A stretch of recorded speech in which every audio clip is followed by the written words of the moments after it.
Thank you, Ceann Comhairle. Minister, in Ireland, cancer remains one of the leading causes of death, and timely access to new and effective treatments is crucial for improving the survival rates and the quality of life for patients. However, delays in accessing these treatments has become a significant issue, adversely impacting on patients' health and these survival rates. Currently, the approval process for cancer drugs in Ireland involves prolonged assessments by bodies such as the Health Products Regulatory Authority and the National Centre for Pharmacoeconomics.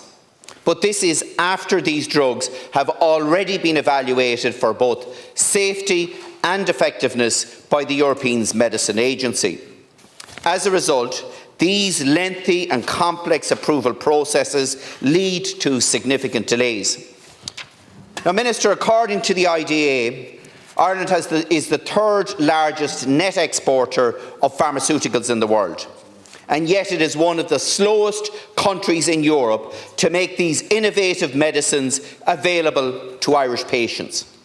In terms of new cancer medicines, the wait in Ireland for these drugs is on average 673 days post the European Medicines Agency authorisation. Minister, that's 22 months. In contrast, other EU countries can make these medicines available to patients in as little as 102 days, while still managing budgets and conducting value for money assessments. It's important to note that it is only public patients who are left waiting 2 years or longer for access to these new medicines.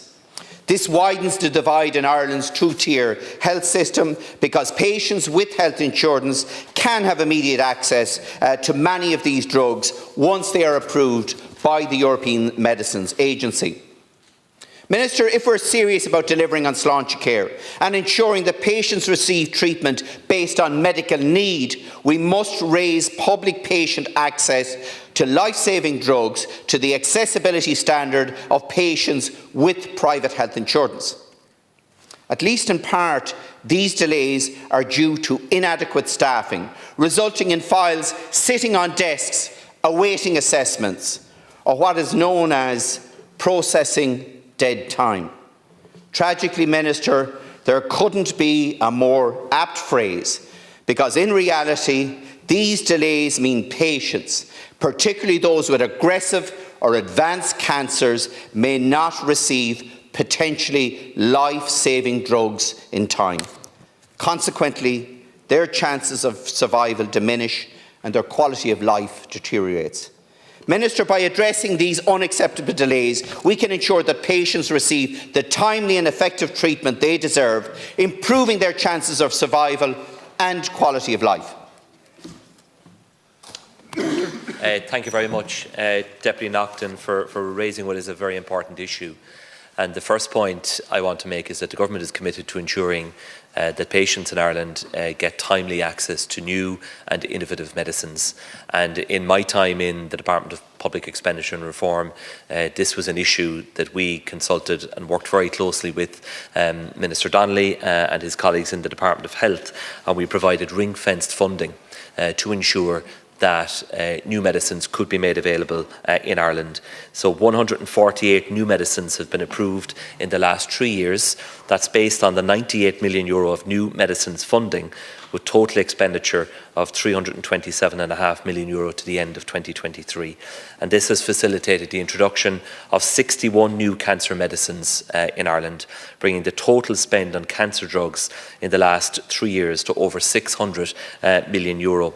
So, for example, in 2021, we provided €50 million of ring-fence funding. That allowed 52 medicines to be approved, half of which were for cancer.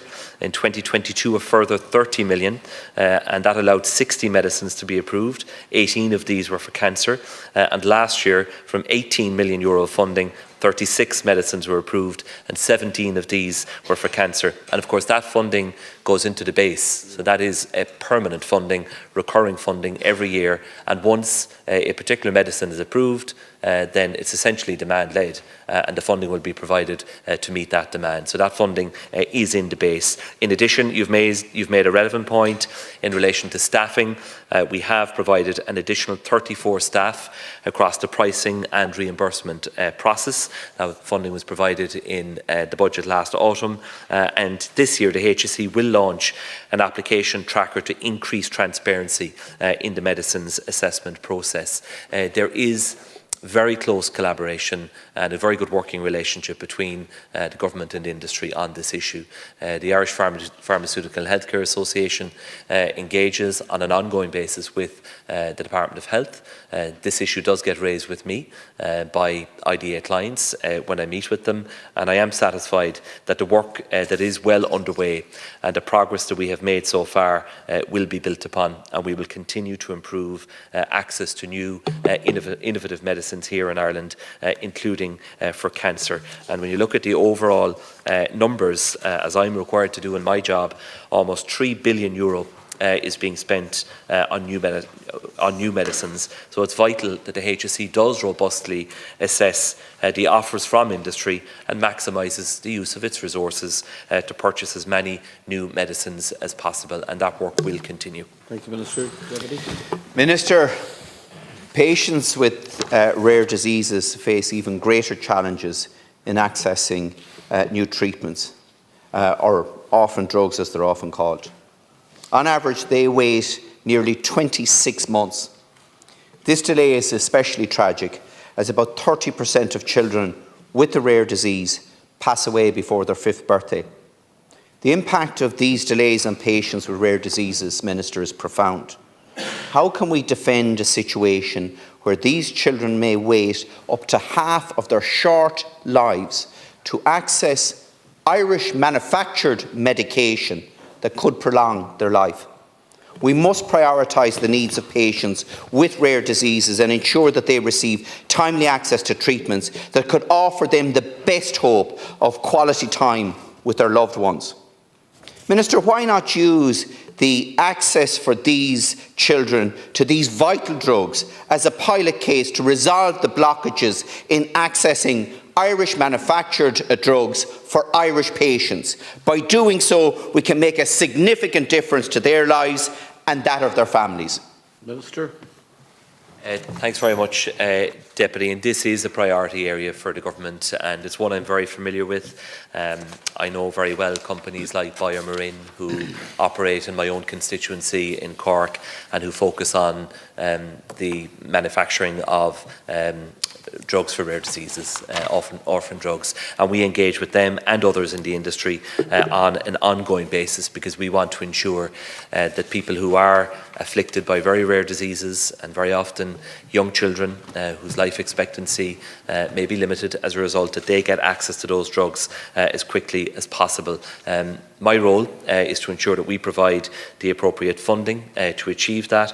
Ireland ranks second among OECD 32 countries for the proportion of pharmaceutical expenditure which is covered by the state, and we are working to improve the efficiency and the speed of decision making. We can only make progress once companies actually apply through the Irish system, once they have received the necessary authorisation from the European Medicines Agency. But this issue is being actively managed. We are making progress, and we will continue to focus on that.